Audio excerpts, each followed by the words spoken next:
Today we're going to talk about animal cells. All animal cells are made up of organelles. Organelles are inside of cells and they work together to keep the cell functioning, which in turn keeps your body functioning properly. Organelles, they're structures found within the cytoplasm of eukaryotic cells. Eukaryotic cells are cells that contain a nucleus.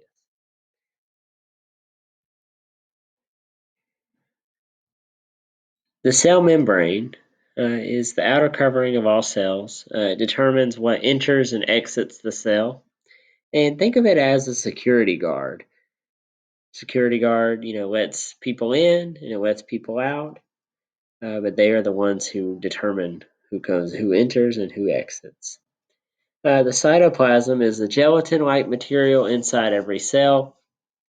The cytoplasm does not have a specific structure per se, it's not like a circle or anything like that, but it is just the gelatin material that is inside of a cell. So it holds all the other organelles in place. Think of a floor of a house that holds everything inside the house. The nucleus, it directs all cell activity and is separated from the cytoplasm by a membrane.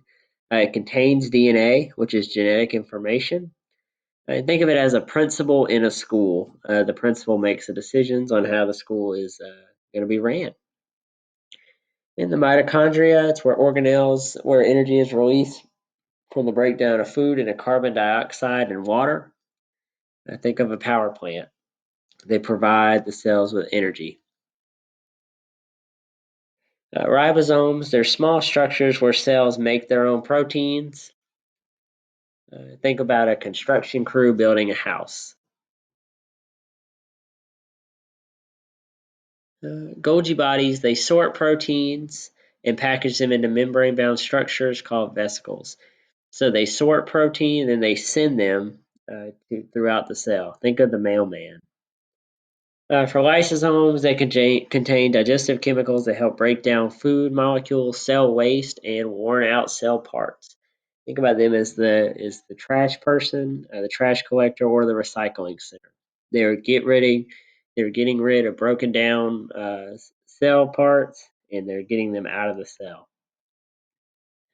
The vacuole, it stores the cell's water, and in a plant cell, there's a central vacuole, and the central vacuole is very big.